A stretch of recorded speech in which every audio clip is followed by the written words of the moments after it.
Academy of Sciences and the National Research Council. On behalf of Frank Press, the president of the Academy, I'd like to welcome you here this evening for what will be a very interesting and entertaining and scientific evening. We are trying to establish a tradition here of having a holiday science lecture of this type every year. This is not the first Academy to try to do this sort of thing. The tradition actually began with the Royal Society in the 1840s in Great Britain, some 20 years before the National Academy of Sciences of the United States was chartered by the Congress in 1863. Tonight we have Bassam Shakhashiri, the Assistant Director of the National Science Foundation for Science and Engineering Education, as our guest lecturer. Bassam has had a very distinguished career both as a scientist and as a science educator. He spent the decade of the 1970s and the early 80s at the University of Wisconsin-Madison before joining the National Science Foundation staff in 1984. He's the author of textbooks, teaching guides, teaching aids, demonstrational materials in chemistry, has worked actively with a number of science museums in developing interactive chemistry educational exhibits, most recently the Museum of Science and Industry in Chicago. It gives me a great deal of pleasure to present Bassam Shakhashiri, who will be our guest lecturer tonight and take us to his laboratory.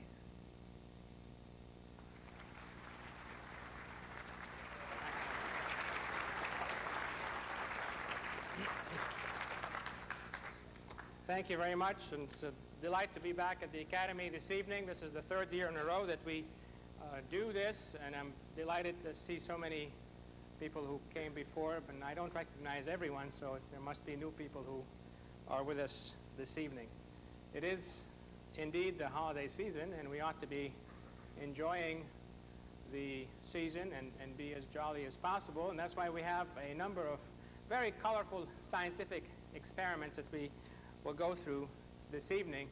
And the whole idea is for you to be convinced that science is indeed fun. So I want you to sit back and relax and watch what's going to happen and try to think about what you see, try to reason out what you observe, try to make some sense out of these observations, and then we'll all have some fun together. Before we get on with this, I want to thank the Academy for hosting this activity once again, and I'm glad it is the beginning of a tradition. I also want to thank a number of people who have spent long hours getting all of these different items ready, because I was busy doing some other things at the National Science Foundation. And I especially want to acknowledge John Hudson and Fred Juergens and Tim Watt and Judy Worthley. It's very important to recognize their contributions. And I tell you right off the bat, anything that works tonight, it's because they did it, and whatever doesn't work, it's because I'm not doing it right.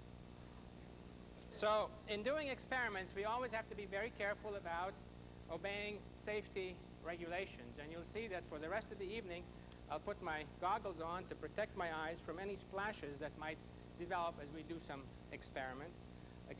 And you also will notice that we have 2 fire extinguishers that we have available in case an accident develops. We're not planning on anything going out of control, and we will proceed with the idea that we want to be as cautious and as safe as possible in doing experiments. Well, the first set of experiments that we will do, we'll do them over here, involving something that you have access to, namely soap bubbles.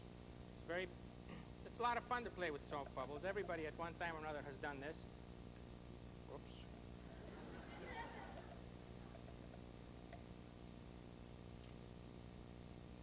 And you see the soap bubble full of air just floats down.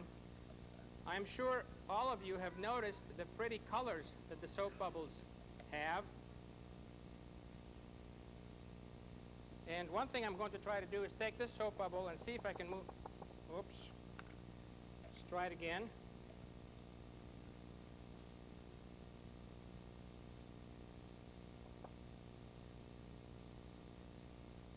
It got away from me. But if you fan the soap bubble above it, you can prevent it from going down. See that, right? That doesn't make too much sense, does it?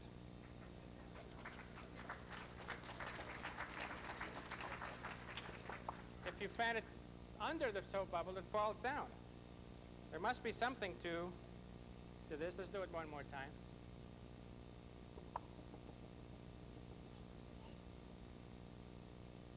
And what you ought to do is think about why it is that the soap bubble floats upward when we fan it right above the position of the soap bubble.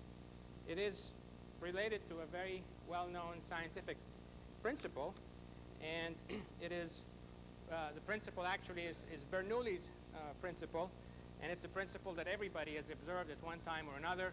Every time that you take a shower, if you have a shower curtain, when you turn the shower on, you see that the shower curtain moves in which direction? It moves in toward the place where the water is flowing. That is because of the removal of air from that region because the water is rushing very fast. And that's what we're doing here. When we're fanning this, we're reducing the pressure above the soap bubble so the soap bubble gets to float. Well, we're going to do a couple of other experiments now involving soap bubbles. And to do that, I'm going to call on Fred Juergens to come and help out because it takes two people to do those experiments. Fred came all the way from Madison, Wisconsin to help us tonight. And the experiment that we're going to do has to do with something we call combustion. Combustion is simply the burning of an object in air. And what we're going to do is create some soap bubbles that are filled not with air, but are filled with hydrogen gas. And then we're going to see what happens to those soap bubbles as we subject them to a flame. So,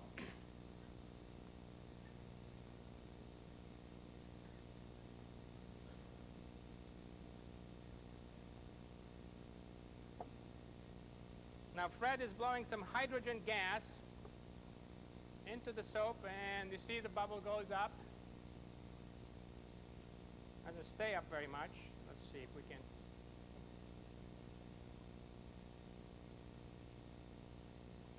I don't have to fan that bubble. You see it goes up all the way because hydrogen, what's the observation? Hydrogen is what? Heavier or lighter than air? It's lighter than air. Okay. Now what we'll do is I'll start.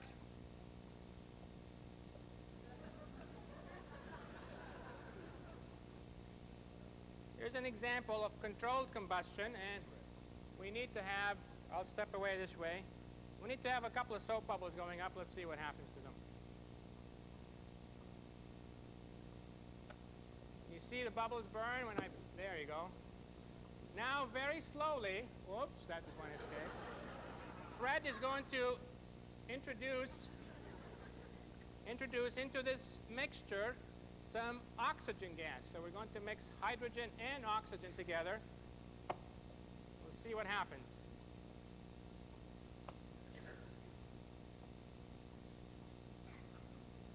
That's because it's closed.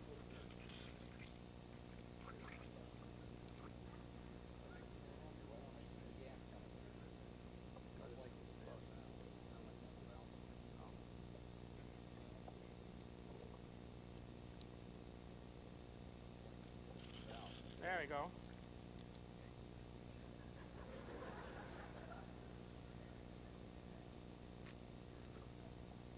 Have a minor repair here. Okay.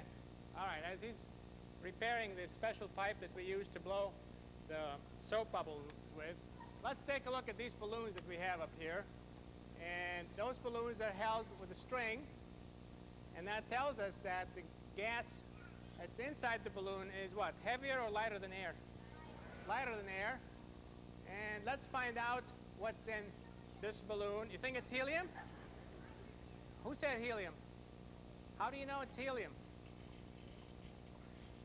Because of what? Don't be shy. Speak out. You think it's helium because you've seen helium balloons before, and you know from what you've learned before that helium is a gas lighter than air. Let me tell you that helium is a gas which does not burn like the hydrogen was burning. Are we ready to go with this again? Okay, let's try this one. Now you see what happens.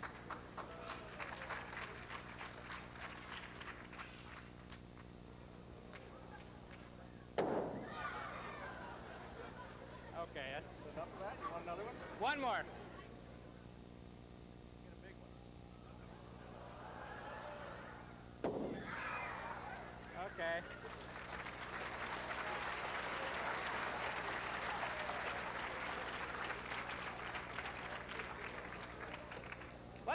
Let's look at these balloons over here. Thank you, Fred. These balloons have gas in them, and the gas obviously is lighter than air. And let's find out if they're filled with helium. If it's helium, then the gas will not burn, right? If it is not helium, well, we'll find out. Here we go.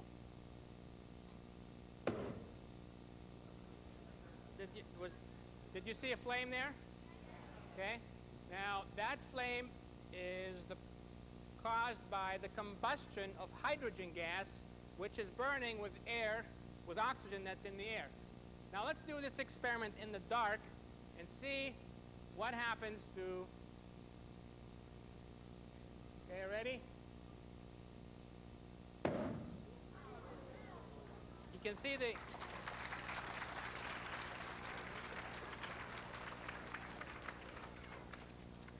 Now let's move back to those balloons that we were working with before.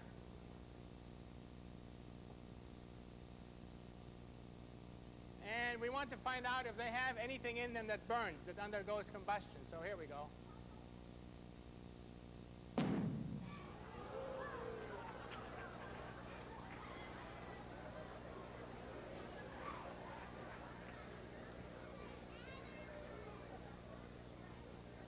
Now, what shall I do next? Skip this and go to another one, or shall I try this balloon? Try this one? Shall we try it in the dark? In the dark, okay. I want you to cover your ears.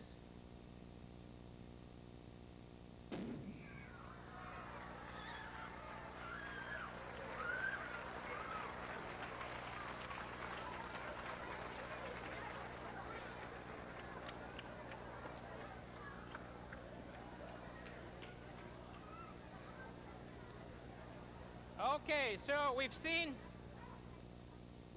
some examples of combustion reactions. Some are controlled combustion reactions, and some went out of control. They exploded. That's what an explosion is. It's a reaction that goes out of control. It goes so fast that it is out of control. Now, what we'll do is just shift gears, as we will do throughout the evening, and look at these set of cylinders where we have some colored liquid in each of these cylinders. And what I'm going to do is take a very cold substance, which we call dry ice. Dry ice is a substance that has a temperature of minus 78 degrees Celsius. And here's a chunk of dry ice. If I'll just hold it up here and you can watch the monitor, you can see it. It's very cold. That's why I'm wearing the gloves to protect my hands from frostbite. Dry ice is solid carbon dioxide. It's a gas. And what we're going to do is drop chunks of dry ice into the cylinders that you see in front of you. So here we go. Just take some dry ice.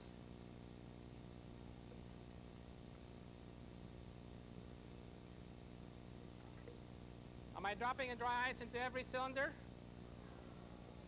Every other one. So that's a pattern that I'm following, and that's what we look for in science. We look for patterns as we make observations about different chemical systems or different scientific systems, and we see lots of interesting things happen. You see bubbles forming. These are carbon dioxide bubbles. You can also see in some of the cylinders that the color is beginning to change. These cylinders are arranged in pairs so that you can compare any changes that take place in any pair as we go along. For example, you can see here that the color has changed to what? almost colorless, right? And has there been a change here in color? How about here? A little bit here, right? How about here? And about here? Now what? There is some, what's this stuff that's coming off the top here? Fumes, right? Fumes, somebody said. Steam. What do you think it is? You think it's carbon dioxide? Well, carbon dioxide is an invisible gas. You can't see it. What you see here is, what is it, oxygen? No, that's an invisible gas too. Steam, somebody said steam. Steam is an invisible gas too. We don't see it. Somebody said condensation. What you see is condensed water vapor. It looks like fog, right, or cloud. That's what it is. It's condensed water vapor. And this is what happens when you have a colorful set of reactions taking place in a holiday season when everything is, so jolly and everybody is in a very special and happy mood. It's important. Uh-oh.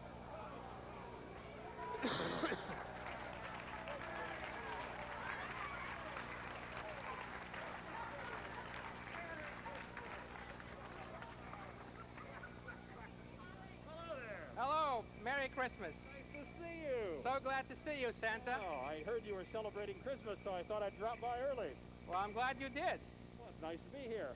Do you have some... I have a few things you have here a few for you. things for me? Uh-oh. I've been good, I can tell you that. Well, the lump of coal isn't for you. You don't have to okay. worry about that. Let's see, what do I have here? Can't trust these elves. There we are. I have a Christmas card for you. It says, there was a young man in D.C. who said, Christmas time, that's for me. I'll show you some magic. Forget what is tragic, or my name's not Shakhashiri. That's good.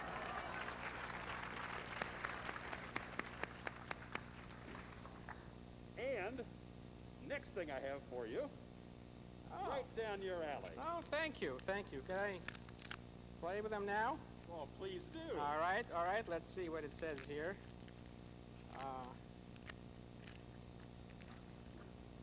It says, follow instructions, okay? So I have to read the instructions carefully. Okay, open the wrapper. Did that right? Did that right, okay. Bend carefully and see what happens, okay? So I bend it. What is that? Yeah. That's very nice. Oh. We'll put that up there. Uh-huh. Try the other one too. Well, please do, yes. Would you like me to try those in the dark? Oh, yeah, that would be... All right. Okay. That's a nice Christmas color. Indeed. How about this one?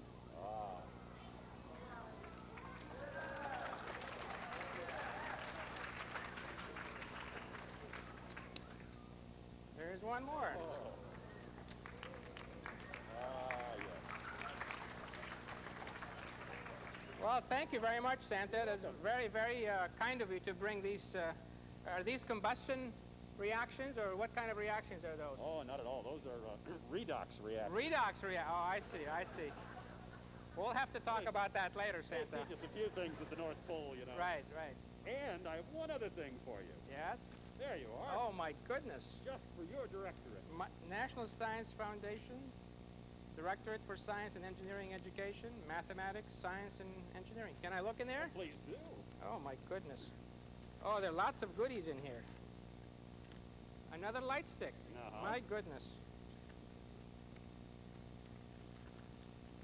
And a button that says science is fun.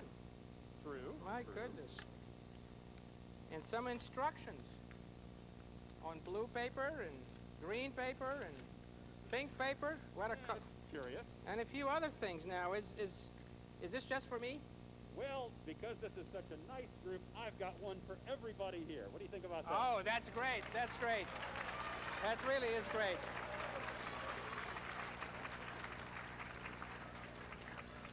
There are a few other goodies in here. I guess we'll let everybody look at what you brought for them. But let me, here's a rubber band. Now, what's that for? I supposed to do, no, not for that. Maybe the instructions tell us about that. Let's see. Instructions tell us about that. Oh, yeah. investigating rubber bands, a whole set of instructions. Well, that's very, very kind of you, Santa. I'm sure everybody will appreciate working with these experiments, and I want to, before you go, I just want to ask you if can you stay, or are you in a rush, or? I have a lot of work to do. I know you do. I know you do. We have a very special salute for you, and I'd like to ask Fred to come out and help us with this salute. It's in keeping with the holiday season and what's coming up here. So, Fred, this is just for you, Santa. I appreciate that. I hope you have a good ear.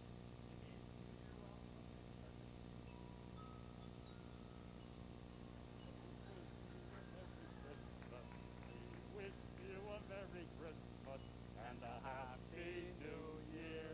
Very nice. Very nice. My favorite song. Very nice. Thank you. Thank you. Well, I do have to get back to the poll, my very favorite song, so let's everybody sing it. We wish you a Merry Christmas. We wish you a Merry Christmas. We wish you a Merry Christmas and a Happy New Year.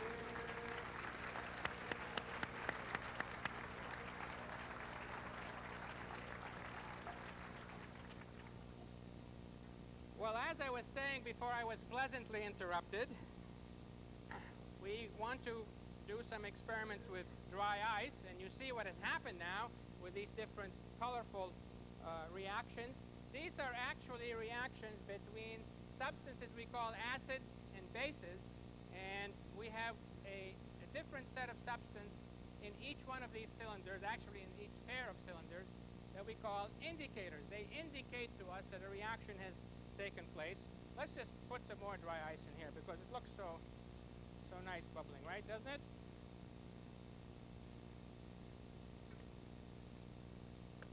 And we think about the condensed water vapor that you see, right? And just watch what happens to this as I blow in. What happens to it? The condensed water vapor, does it go up or go down? It goes down. That's because the condensation is taking place on carbon dioxide, and carbon dioxide gas is heavier than air, so it goes downward. I'm going to take some of these chunks of dry ice and put them in this plastic trough that has in it some water, actually some hot water, and you see what happens.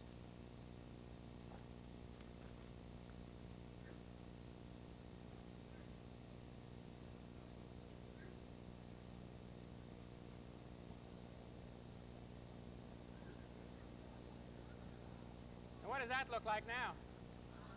Looks like fog again, all right? That's the condensation taking place on the carbon dioxide that's bubbling away. Okay, let's move on and do a few other experiments. Boy, I'd just like to see what else he's got in here. Lots of other things in there. We'll just look at that a little bit later and move on and try to do experiments back in the combustion area, except that this time we're going to do these experiments in these small plastic bottles that have in them 2 nails. We stuck 2 nails in them that are separated by about ½ centimeter, and we have a cork on top, and we have a little bit of a liquid at the bottom. And we have a couple of these bottles, and what we will do is take a device called a Tesla coil that produces a spark. I'm going to show you this spark. Here's a rod of metal that I'm holding in my hand very tightly, and you can see the spark. Now, can you turn the lights down a little bit? Can you see the spark?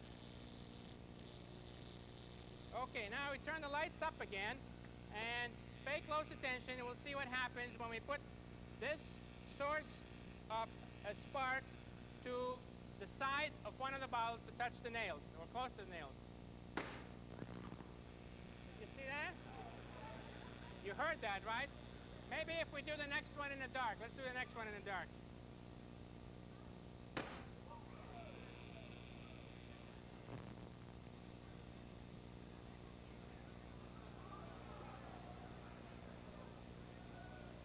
Are In the dark, in the dark.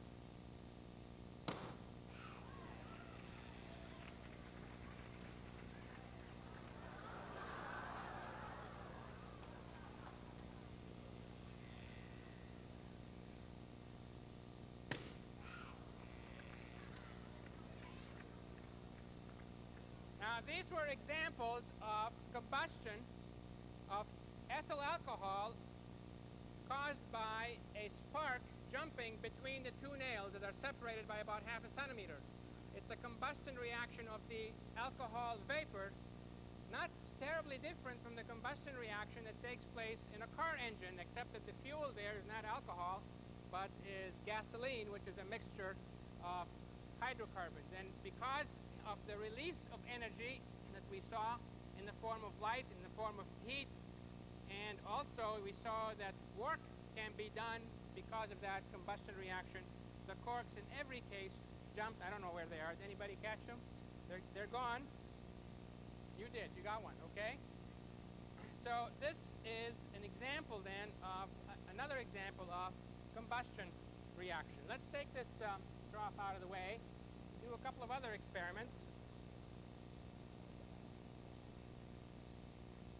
We're going to do these experiments rather quickly, and these are the kinds of experiments that some of you might be able to do at home. What I would suggest you do is when you get your Christmas present from Santa Claus, as you leave at the end of the presentation tonight, you look at the instructions and see if you can do some of these experiments at home. The principle is the same, except that the devices that I will use now are not available to you at home, but the principle is the same in terms of testing whether household chemicals are acidic or basic. And I have a device here called the pH meter, which I will use to measure the pH of a variety of substances. This is an electrochemical device that tells us what the pH value of the substance is. We define the pH scale in such a way that a substance that has a pH value of 7 is said to be neutral. If a substance has a pH value higher than 7, then it's said to be basic or alkaline. If a substance has a pH value lower than 7, then it is acidic. And so the pH scale is a useful scale that helps us tell what the pH, what the acidity or the basicity of a variety of substances are. And then what I will ask you to do is to look at this device, which is a readout device connected to the electrochemical probe that I have here. And I will simply place different liquids.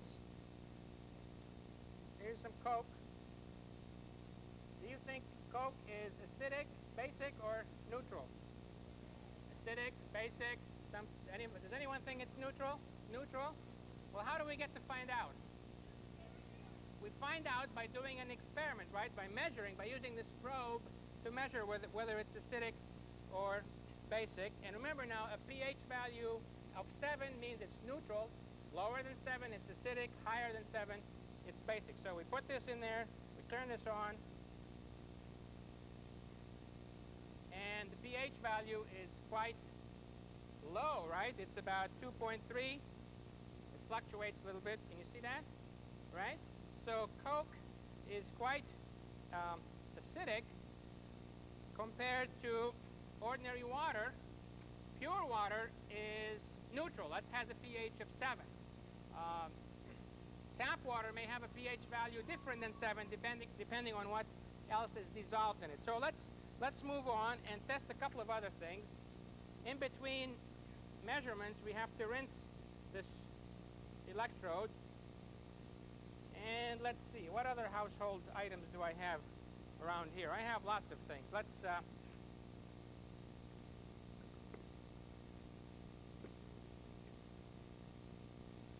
have some vinegar. You think vinegar is acidic or basic?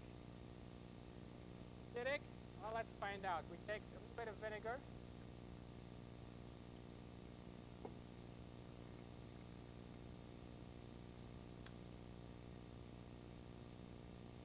And vinegar is acidic.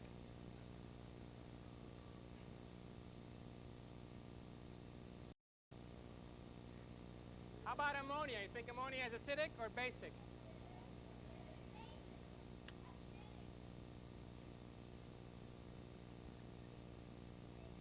Well, we've got all three choices called off now, right? So we'll find out.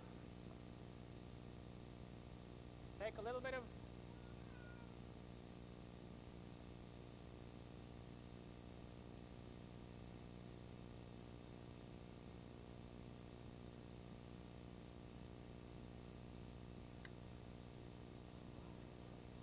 well, it's basic, right? Ammonia is basic. Well, let's see, what else do we have here? Windex, do you think that's acidic or basic?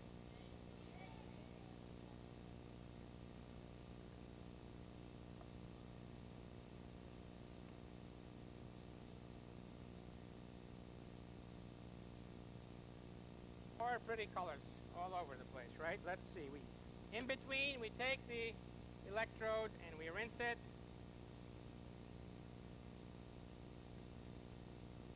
Put it in.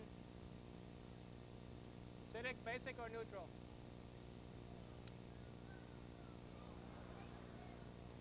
It's very basic, right? Okay, let's see what else do we have here.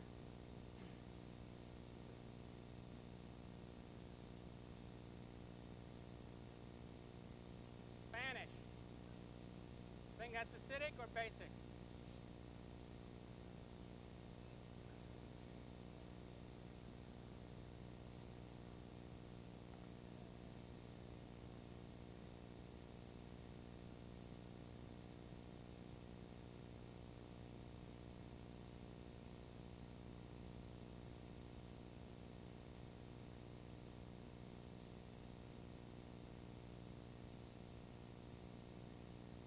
Spanish is very acidic.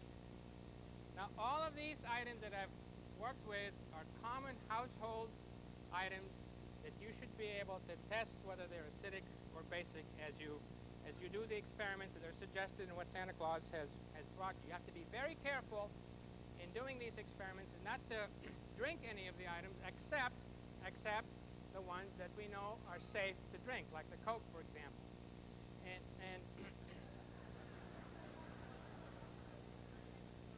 maybe some of you don't think it is safe. Well, let's look. I have another can here of Diet Coke. Do you think that's acidic or basic?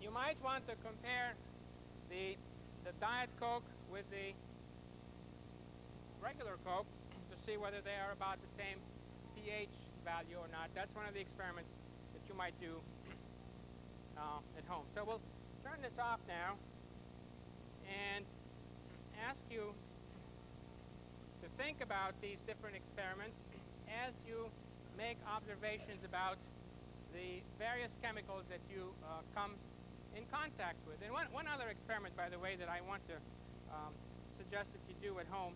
Everybody has seen eggs, right? Here I have 2 eggs. Whoops. I've got 2 eggs right here. I'll tell you that one of these eggs is a hard-boiled egg and the other one is not. And without cracking them, do you think we can tell the difference between them? Yeah? How? Spin them, okay? Let's see. I spin this one. There's one. I'll put it on the side. I'll spin the other one.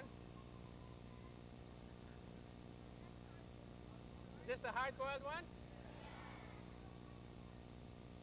How about this one? Let's try to spin it as hard as I can.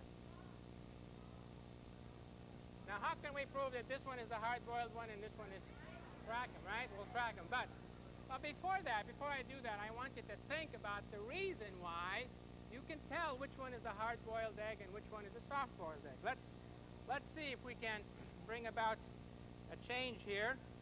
I need some place where I can crack these. Well, do I have to crack both of them or just one of them?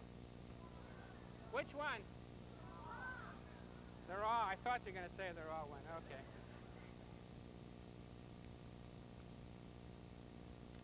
There you go, okay? And that. And here's the hard-boiled one. That's the one that spins faster.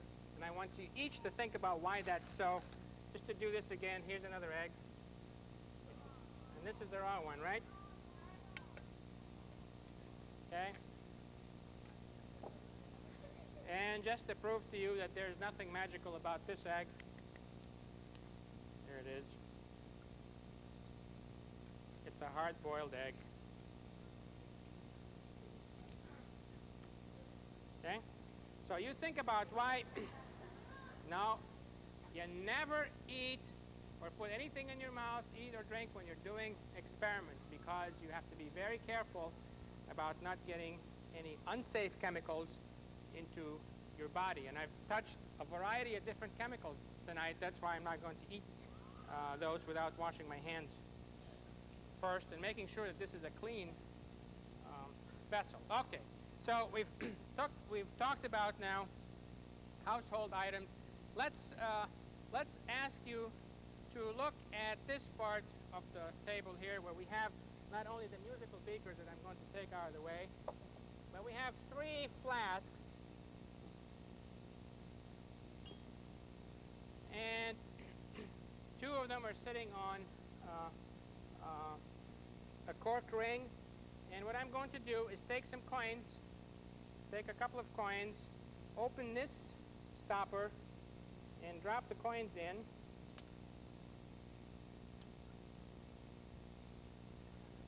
Put this again, stopper this again, and we'll see if anything happens as the reaction goes along. You see anything happening yet? Watch the monitor. What's turning color?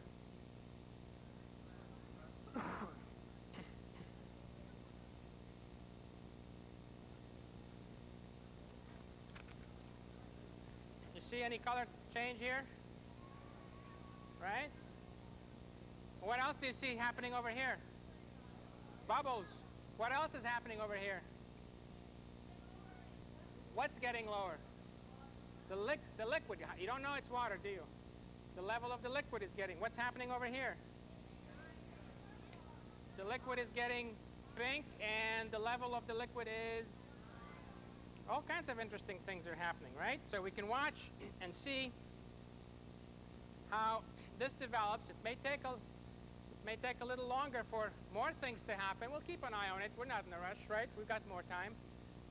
And as we do that, I want you then to come back for a second and look at these 3 light sticks that Santa Claus brought to me. These are examples not of combustion reactions, or what did he say they were? Redox reaction. Well, I guess they are a form of a redox reaction. They are actually a form of a chemical reaction that we call chemiluminescence. I know that's a long word, it's a complicated word, but it's really not all that mysterious. Chemiluminescence is a phenomenon that refers to the release of energy, not in the form of heat as we had in a combustion reaction, but in the form of light. And all 3 of these light sticks are at room temperature. Neither one of them has gotten warm. And let me just be sure that Santa Claus and his elves did this thing right. They were supposed to put a light stick in each. Yeah, they did. They put a light stick in there, and a set of instructions, and a set of instructions.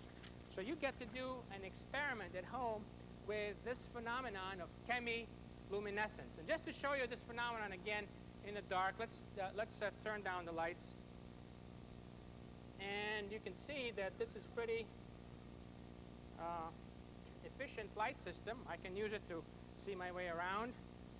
I can also choose one of the 3 beautiful colors that are produced because there are different chemicals involved in these reactions. Now with the lights on, what I'd like to ask you to do is to watch very carefully as I take 2 liquids out of these plastic bottles. This plastic bottle in my left hand has a colorless clear liquid in it. The plastic bottle in my right hand has a colored blue, and clear liquid, a blue liquid. And what I'm going to do is mix those liquids in this funnel that I have over here. I'm going to try to do this in the dark, and we'll see what happens. Okay.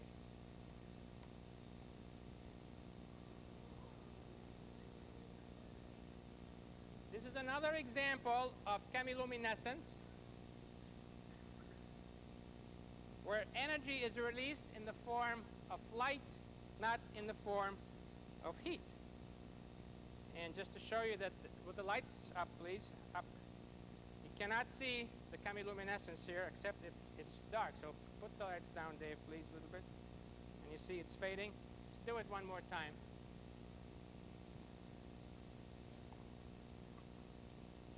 With the lights on? With the lights off? It's a lot prettier with the lights off, right? Okay. This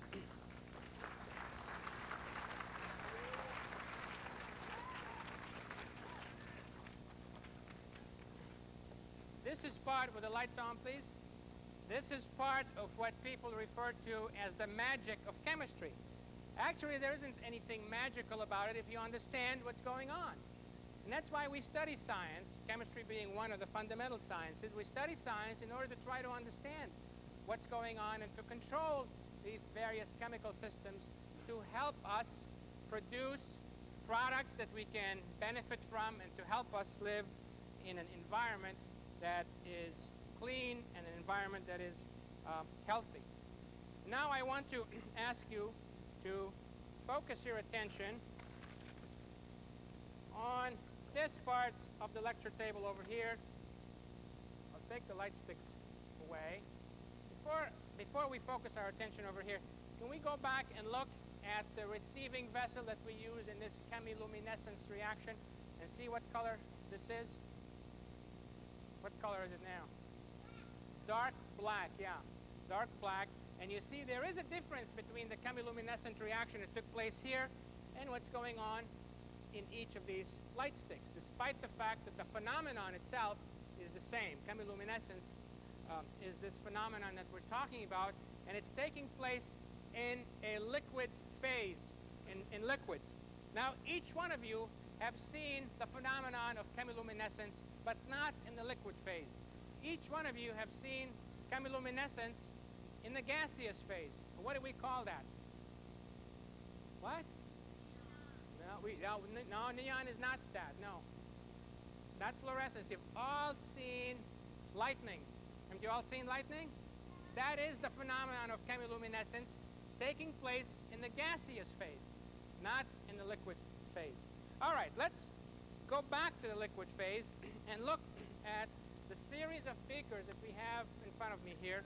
We have, how many beakers do we have in the first? First of all, we have 2 rows of beakers, right? We've got 1, 2, 3, 4, 5, 6, and 1, 2, 3, 4, 5, 6. That sounds like a good number to remember, because what we're going to do next is mix the contents of the beakers in the back row with the contents of the beakers in the front row and see what happens. So here we go. 1, 2, 3, 4, 5, 6, 7, 8, 9, 10. 1, 2, 3, 4, 5, 6, 7, 8, 9, 10. 1, 2, 3, 4, 5, 6, 7, 8, 9, 10. 1, 2, 3, 4, 5, 6, 7, 8, 9, 10. 1, 2, 3, 4, 5, 6, 7, 8, 9, 10. 1, 2, 3, 4, 5, 6, 7, 8, 9, 10. 1, 2, 3, 4, 5, 7, 8, 9, 10. 1, 2, 3, 4, 5, 6, 7, 8, 9, 10. 1, 2, 3, 4, 5, 6, 7, 8, 9, 10. 1, 2, 3, 4, 5, 5 and a half, 6. All right.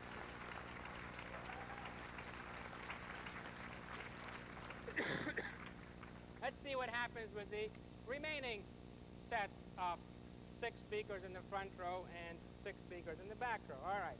Remember now, magic number is what? There's really nothing magical about it, right? Because that depends on how many beakers I wanted to set up here to begin with and how fast I wanted to count, right? 1, 2, 3, 4, 5, 6, 7, 8, 9, 10. 1, 2, 3, 4, 5, 6, 7, 8, 9, 10. 1, 2, 3, 4, 5, 6, 7, 8, 9, 10. 1, 2, 3, 4, 5, 6, 7, 8, 9, 10. 1, 2, 3, 4, 5, 6, 7, 8, 9, 10. 1, 2, 3, 4, 5, 6, 7, 8, 9, 10. 1, 2, 3, 4, 5, 6, 7, 8, 9, 10. 1, 2, 3, 4, 5, 6, 7, 8, 9, 10. And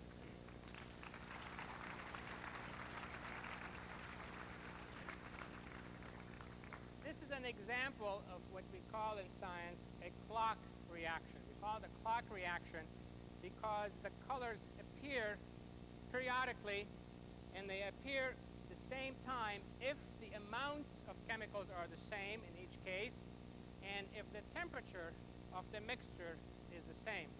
Actually, what I was doing, I was keeping track of time in a very poor way. I was just counting, right?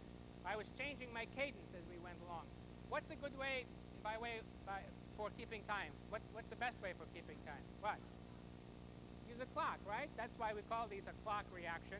And we use a time device, a watch or a clock, to tell us how fast these colors appear, how fast these reactions appear. Well, let's move over here and look at a different kind of a reaction. Before we do that, has anybody been watching this system over here? Yeah? Well, come back to it. Come back to it. See, a lot of interesting things have happened, right? This had no liquid in it to begin with. Remember, it had a brown gas in it. This had a colorless liquid in it. And then this had a pink liquid in it that was rising. What's happening now? All kinds of things are happening. And that is why we do experiments to find out why these different changes take place, how they take place, what causes them. And that's really the beauty of doing scientific experiments and understanding what makes these reactions go, just like we like to understand what makes the clock reaction go. So let's now look at a different set of reactions that will take place in this large glass beaker that has a volume of about 4 liters. I need to plug this in here for just a second.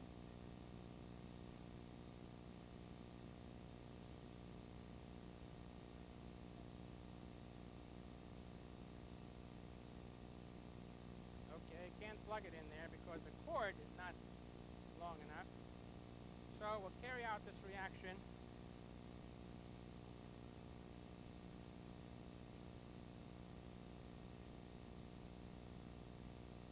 Right here. Okay? We'll carry out this reaction by mixing chemicals. That's when a reaction takes place. You have to mix the chemicals. If you don't mix them, they just sit back and look at you and don't do anything. So we have to mix them. And we're going to mix them in this large beaker. And we're going to put a magnetic stirring bar that is coated with Teflon, another chemical, in there. And let's see if we can make this spin. There.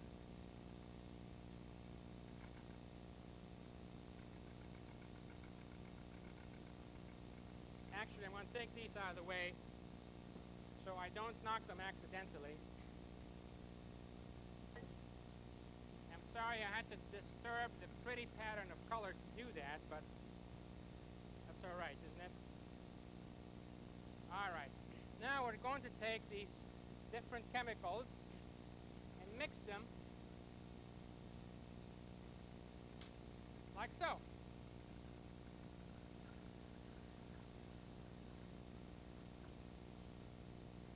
What do you see happening? Anything? Stops. No, it's still spinning.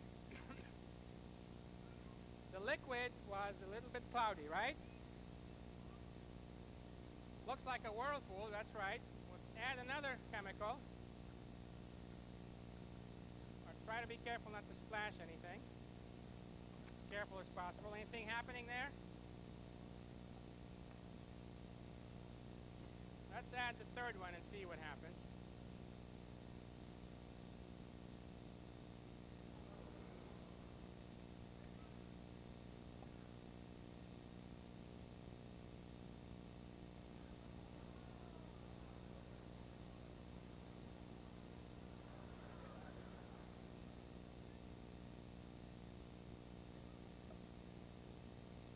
Is anything happening?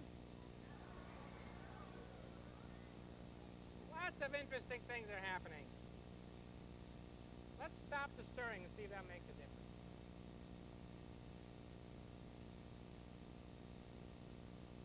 We see bubbles, yeah. We see color changes. What are the color changes?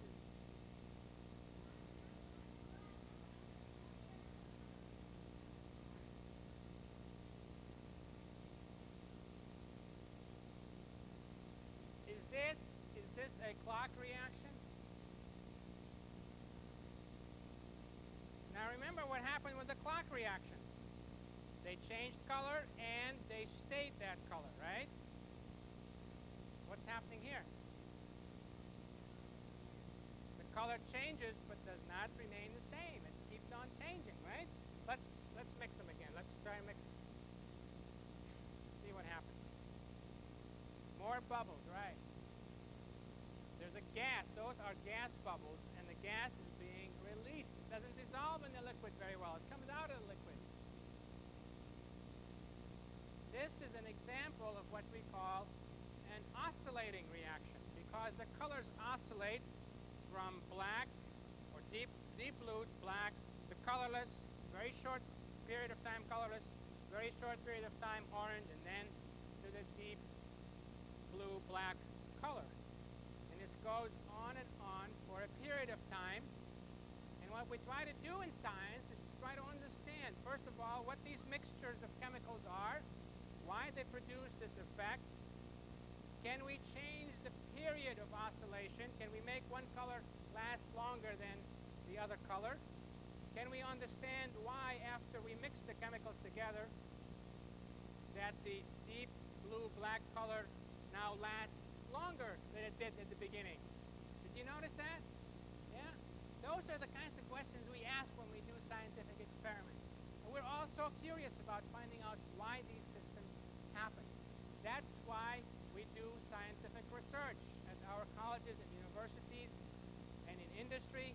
That's why we try to understand the fundamental reasons and the fundamental basis for all these kinds of changes that take place, not only in this case, but in all the experiments that I have worked with tonight. Let's do a couple of more experiments. As we watch this, we can continue to watch this. And don't forget now about watching what's going on here.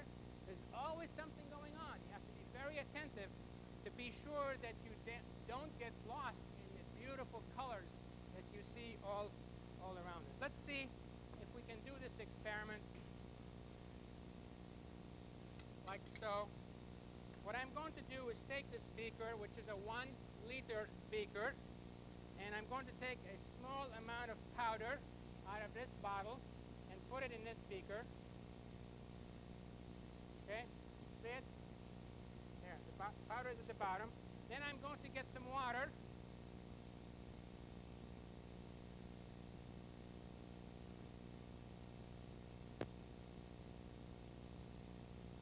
Some liquid water. Add this, like so. And as we've learned, before something happens, you've got to mix, right? We mix this. And I thought I added the liquid in there. You see what has happened? It has turned into a gel.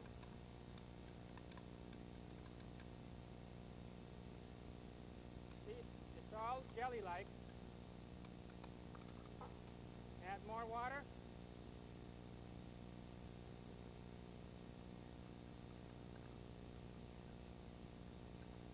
careful now how I mix this because I might spill some. Let's put a little bit of this white substance in here and mix it. And you see it turns into a gel right away. Now, if we don't understand why these things happen, that's magic. If we try to understand why these things happen, that's science. That's the beauty of science, trying to understand why these different things happen. That is the fun of science, because we have this intellectual curiosity and great emotional need to understand and to appreciate these different changes that take place. And let me just do a couple of more experiments with you here. Look at this oscillating reaction. Is it oscillating anymore? How come? It stopped oscillating. The color changes are no longer repeating themselves. That's why, as I keep saying, that's why we do scientific investigations, trying to understand this behavior and try to get an appreciation for the changes that are taking place. All right, let's take a look now at this beaker where I'm going to add two liquids.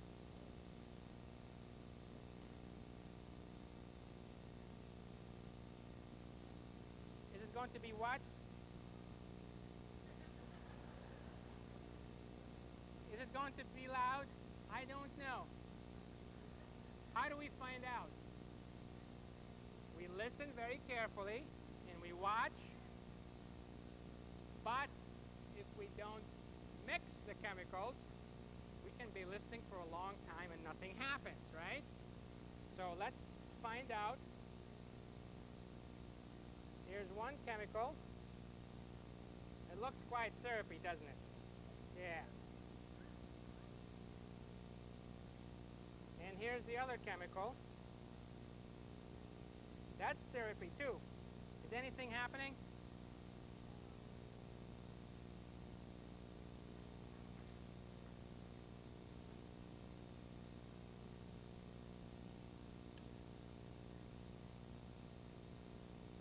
What must happen for a chemical reaction to take place?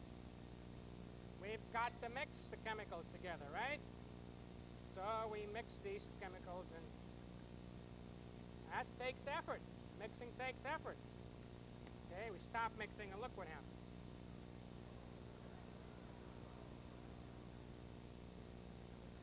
Wait a minute, wait a minute.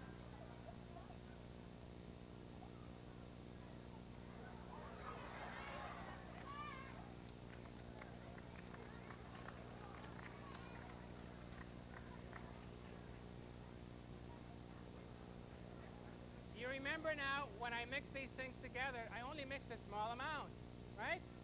I mixed what was in these small bottles, and look what has happened. Lots of interesting things happen when you mix chemicals together. This is an example of something that we call a polymer. This specific polymer is called polyurethane foam. It's quite solid, and you notice that I'm touching it only through my gloves because the chemicals right now are not terribly friendly to the skin. It should not be touched by anyone until 3 or 4 hours have passed. That's why when we finish, I don't want anybody to come and touch this, just you can look at it, okay? But I just want you to see this is pretty hard, and it has a lot of uses. And it also can be harmful if we don't treat it properly. So that's one thing that chemists do. They make some things appear, and you can also take another polymer, which is this polystyrene cup, and take a little bit of a liquid. You see this? Take a little bit of a liquid and put this polystyrene cup in it.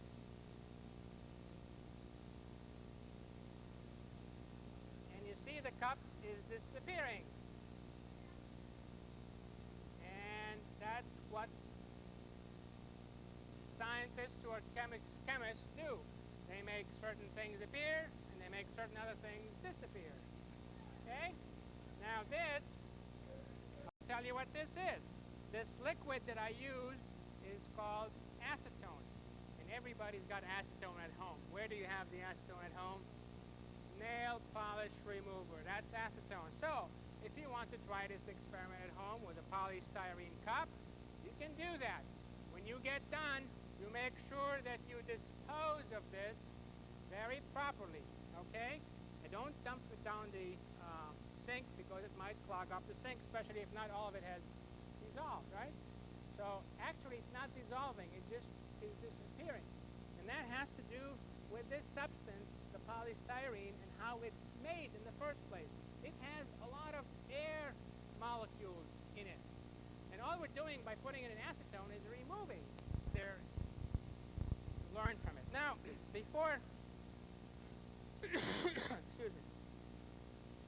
Before we forget about chemiluminescence and about combustion, we want to try to do one more experiment that is really a very interesting experiment. Well, I don't know if it's really interesting or not. Let's do it and find out if it is interesting, okay? And to do that, I'm going to ask Fred Jurgens to come up again and help. Okay, Fred and Judy are going to come up and do this.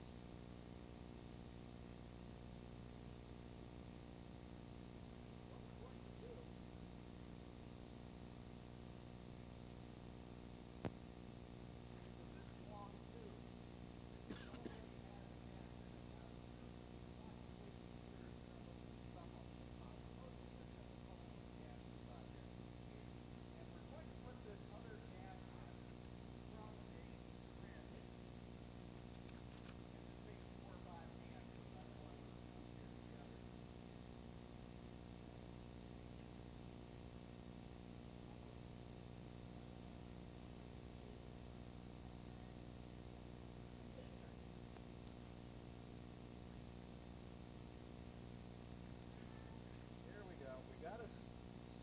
that stuff in with the syringe.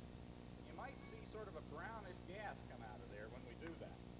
That's because one of the gases that's in here reacts with air to form a brown gas.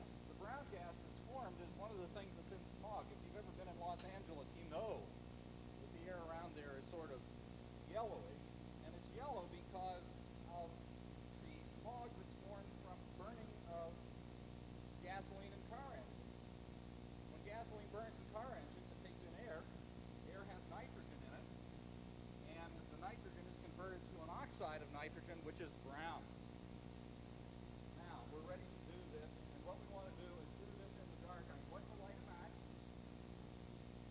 And I'm going to drop it into this tube.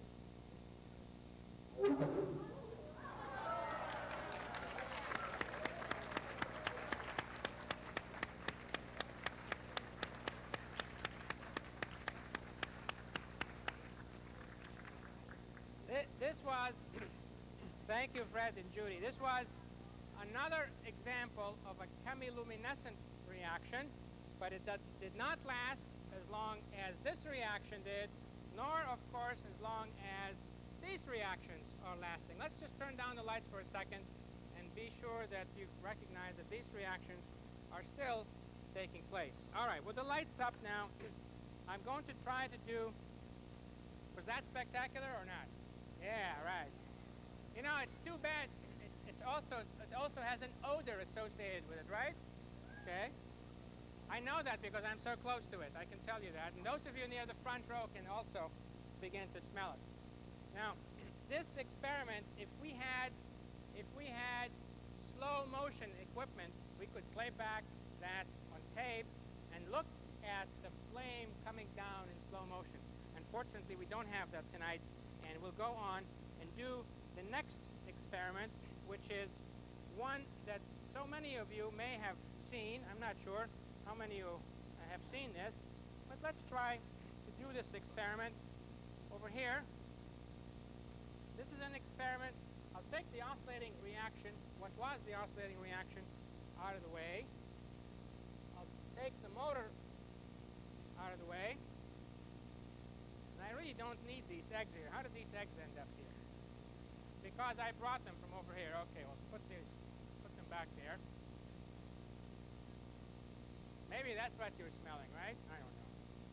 Okay, what we're going to do now is take a balloon,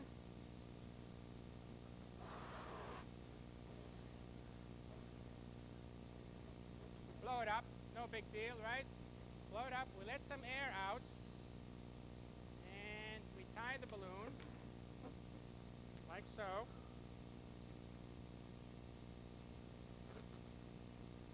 Oh yeah, what? Some of you are saying, oh yeah. Okay, now what I'm going to do next is take a very sharp needle, and I want you to look at this on the monitor. Look very, very, very carefully at the monitor. This is very sharp over here, very sharp, and that's why I had this cork on top of it so as not to hurt myself when I'm using it. So I'm going to put some lubricant on the needle, which is Vaseline, just ordinary Vaseline. Lubricate the needle in a very special way, right? Which way am I doing it? Upward, so I don't cut myself, right? Okay, we put this lubricant on the needle. You can use anything actually you want. You can use oil, you can use Vaseline, grill cream, whatever you want. And then we're going to take this lubricated sharp needle and see if we can drive it through this balloon without puncturing the balloon. Now, so many of you have your ears covered. Why do you have your ears covered? You think this is going to explode like the other balloons, don't you, okay? Well, it may or it may not. Let's try to find out if it will, and let's try to find out if I can actually put the needle through the balloon, all right? Without having it puncture. So here we go. Watch the monitor now.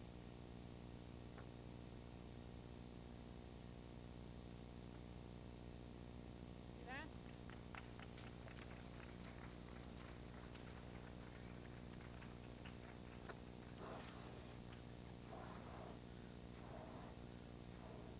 Blow up the balloon, let some air out,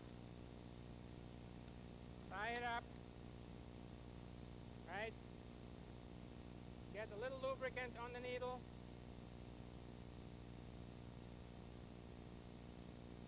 Okay. Take the needle with the thread. Think I can do it again? Yeah?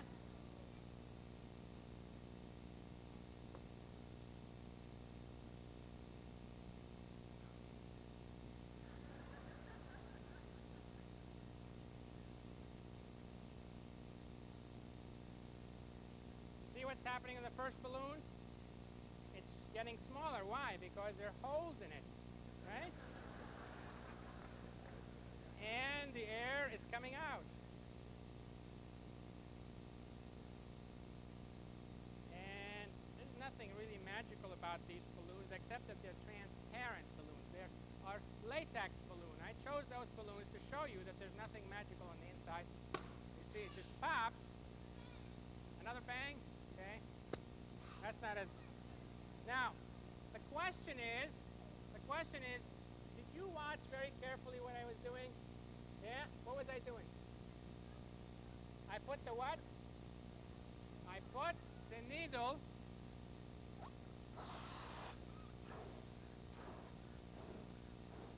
He said I put the needle through the thick part. Now, come on up close here.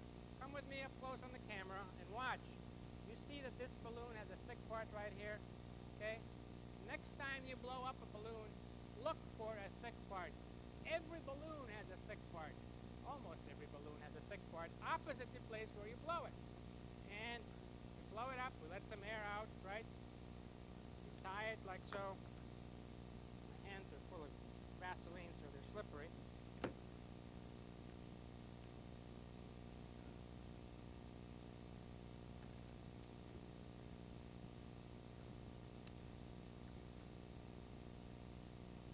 Okay, we tie this. Now the balloon has two areas that are quite thick. The one opposite where you blew the balloon, and the one right next to where the mouth of the balloon is. And if you take the needle very carefully, you lubricate it, just makes life easier if you lubricate it. Okay? And you drive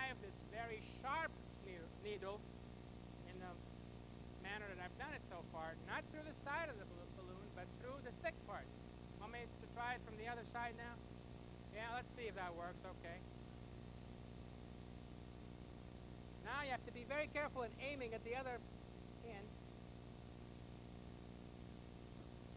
There you go.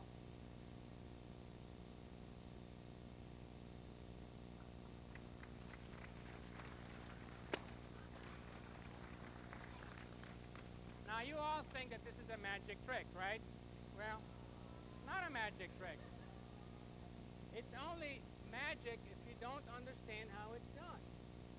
I tried to explain to you very briefly, but very superficially, how I did the experiment.